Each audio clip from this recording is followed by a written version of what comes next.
নমস্কার, আপনারা দেখছেন TV9 বাংলা। আমি শুভজিৎ রয়েছি আপনাদের সঙ্গে। ভোট উৎসব, আর এই ভোট উৎসবে মেতে উঠতে গোটা দেশ তৈরি হচ্ছে, প্রস্তুতি নিচ্ছে। বাংলাতেও সাজো সাজো রব। প্রার্থী ঘোষণা, প্রচার, তর্ক বিতর্ক নিয়ে হাওয়া একদম গরম হতে শুরু করেছে। ভোট মানেই নানা রং, ভোট মানে নানা অঙ্ক, নানা সমীকরণ। আমরা TV9 বাংলা ভোটকে বিভিন্ন দিক থেকে আপনাদের সামনে তুলে ধরছি। নেতা নেত্রীদের টিকিট নিয়ে মন খারাপের কথা আমরা দেখিয়েছি আপনাদের। TV9 বাংলার পর্দায় আপনারা দেখেছেন নজর কাড়া কেন্দ্রের কথা। আজ নজর ভোট এবং তাকে কেন্দ্র করে রাজনৈতিক দলগুলির কিছু অস্বস্তির কথা। আজ শুরুটা করা যাক বাংলার একসময়ের রাজধানী মুর্শিদাবাদ জেলা থেকে। এই জেলার হটসিট কোনটা? ঠিক ধরেছেন, বহরমপুর। বহরমপুর মুর্শিদাবাদ জেলার সদর।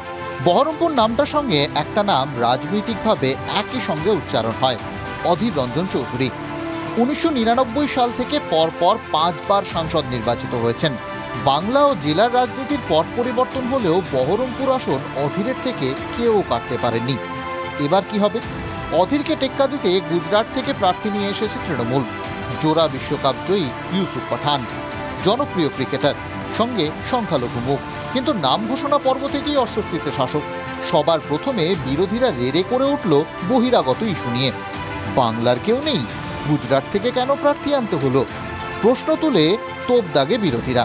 শাসকের এই অস্বস্তি দ্বিগুণ হলো দলের অন্দরেই, যখন বহরমপুর লোকসভারই অন্তর্গত ভরতপুরের বিধায়ক সরাসরি বিদ্রোহ ঘোষণা করলেন। আমাদের ক্যামেরার সামনেই তোপ দাগলেন হুমায়ুন কবির। আমি ইউসুফ পাঠানের এগেনেস্টে ভোট করব, অধীর চৌধুরীর এগেনেস্টে ভোট করব, নির্মল সাহার এগেনেস্টে ভোট করব। কোনো পার্টিতে যাব না, আমি নিজেই পার্টি খুলব। খেলা এখানে শেষ নয়, বরং শুরু। প্রার্থী ঘোষণার পর যে হুমায়ুন নির্দল হয়ে দাঁড়ানোর কথা বললেন, সেই তিনি ইউসুফের সঙ্গে প্রচারে অংশ নিলেন। ইউসুফও বাকি তৃণমূল প্রার্থীদের মতো স্লোগান তুললেন, খেলা হবে। बिल्कुल खेला होबे और मैं यहाँ पे खेलने ही आया हूँ। पहले 2011 में आया था, तब फील्ड पे था। अभी भी एक फील्ड है, ये अलग फील्ड है, तो खेला तो होबे।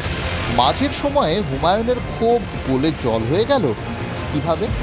কেউ বলছেন দলের শীর্ষ নেতাদের ধমক খেয়ে ভুল বদল, কেউ আবার বলছেন নরম হয়েছেন হুমায়ুন, রাজ্যের থেকে নিরাপত্তাও পেয়েছেন।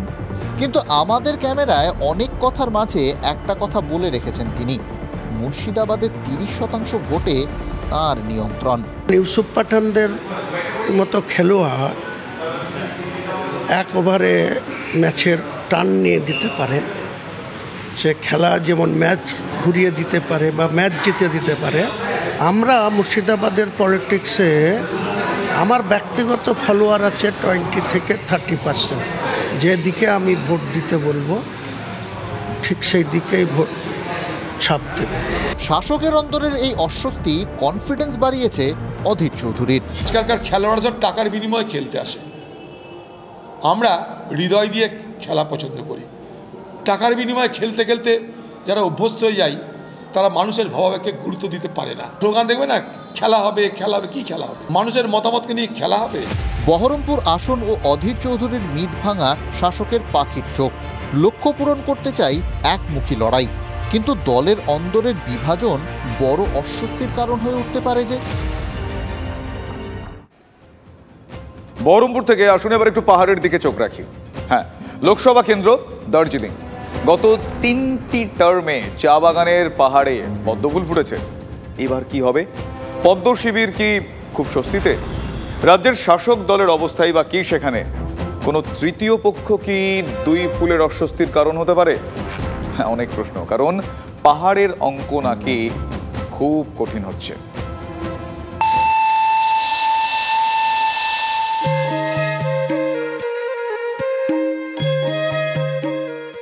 দার্জিলিং লোকসভা। পাহাড় আছে, সমতল আছে, একাধিক ভাষাভাষীর মানুষ আছেন, আর আছে তাদের বিভিন্ন দাবি দাওয়া।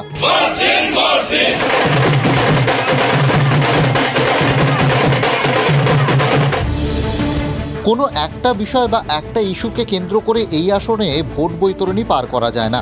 দার্জিলিং জেলা, কালিম্পং জেলা ও উত্তর দিনাজপুর জেলার চোপড়া বিধানসভা দার্জিলিং লোকসভার অন্তর্গত। 2009 সাল থেকে পরপর 3 বার এই কেন্দ্রে পদ্ম ফুটেছে।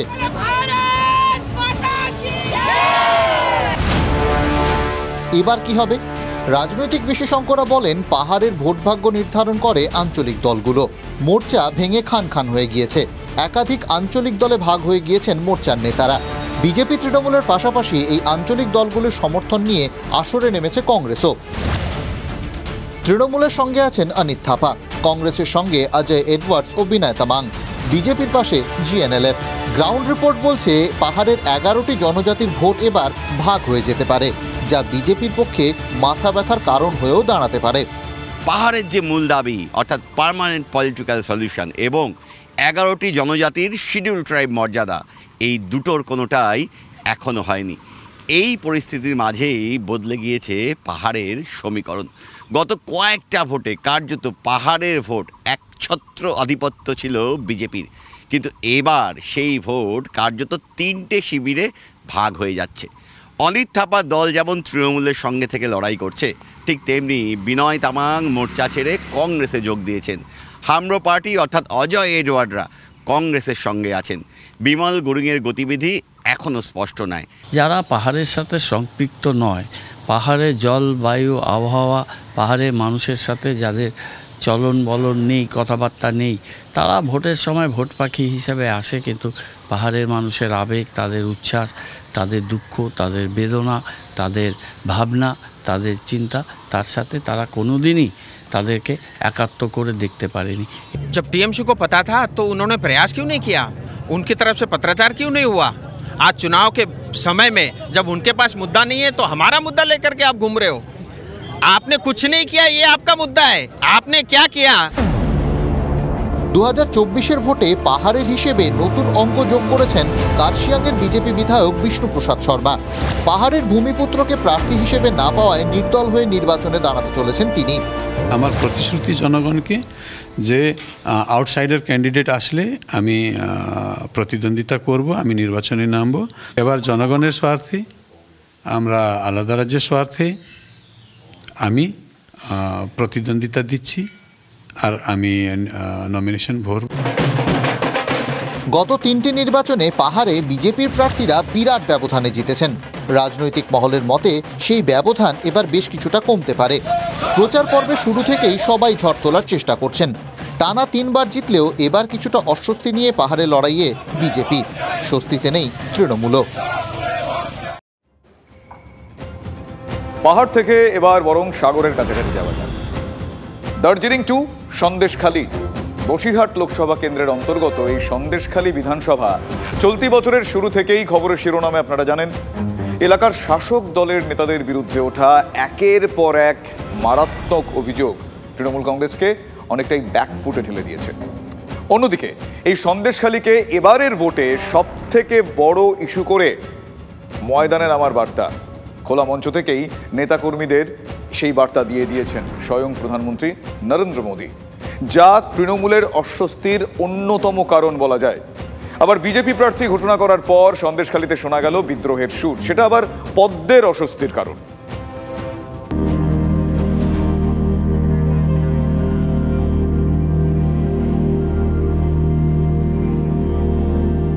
সন্দেশখালী কয়েক মাস আগে পর্যন্ত বাংলার অনেক মানুষই এই অঞ্চলের নাম জানতেন না, কিন্তু 5ই জানুয়ারির পর থেকে গোটা দেশের সঙ্গে সন্দেশখালীর পরিচয় হয়ে গেছে। কারণটা যদিও মোটেই গর্বের ছিল না। কোন রকম ভাবে এই 144 ধারা আইন ভাঙার চেষ্টা করবেন না। সাধারণ মানুষের বিদ্রোহ রাজ্যের শাসক দলকে তুমুল চাপে ফেলে দেয়।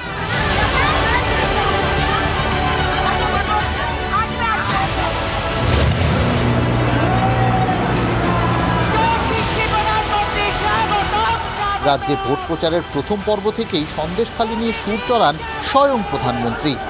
বারাসাতের মঞ্চে দেখা করেন সন্দেশখালীর নির্যাতিতাদের সঙ্গেও।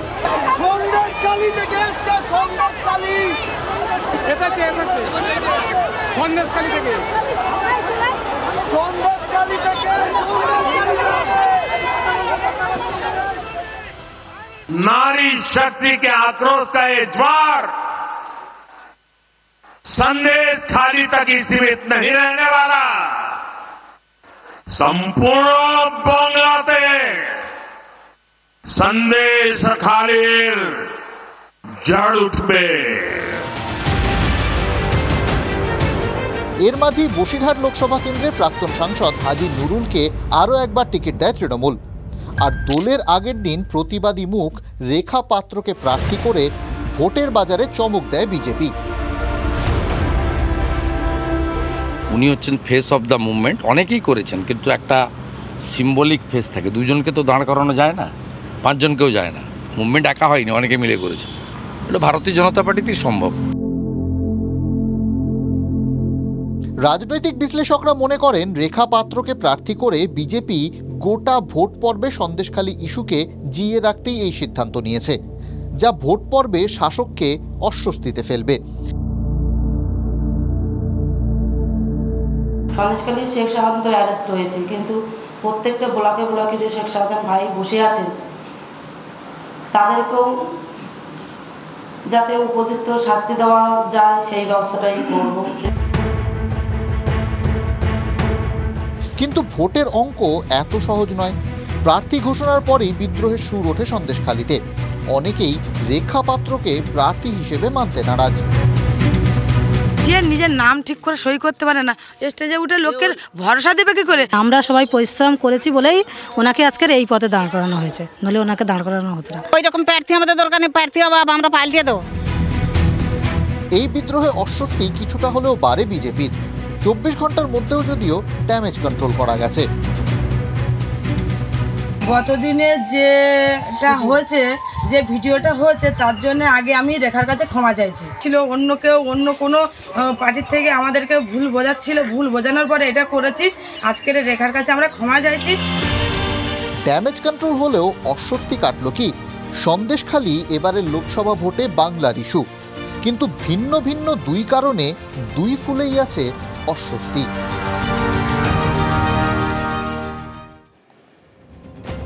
অস্বস্তির চতুর্ভুজে এবার চোখ রাখার পালা রাজ্যের চতুর্থ কোণে, শিল্পাঞ্চল ব্যারাকপুর। কিছুদিন আগে পর্যন্ত ব্যারাকপুরে লড়াইটা ছিল তৃণমূলের প্রার্থী কে হবেন তা নিয়ে। তৃণমূল ব্রিগেডে প্রার্থী ঘোষণার পর অঙ্কটাই বদলে গেল। প্রার্থী তালিকায় নাম না থাকায় অর্জুনের ফুল বদল। ব্যারাকপুরে এবার মেগা ফাইট, অর্জুন বনাম পার্থ। আর এই মেগা ফাইটের অন্দরেও কিছু অস্বস্তির জায়গা লুকিয়ে আছে। হ্যাঁ, এই দুই ফুলের জন্যই কিন্তু অস্বস্তির জায়গা লুকিয়ে আছে, দেখাবো।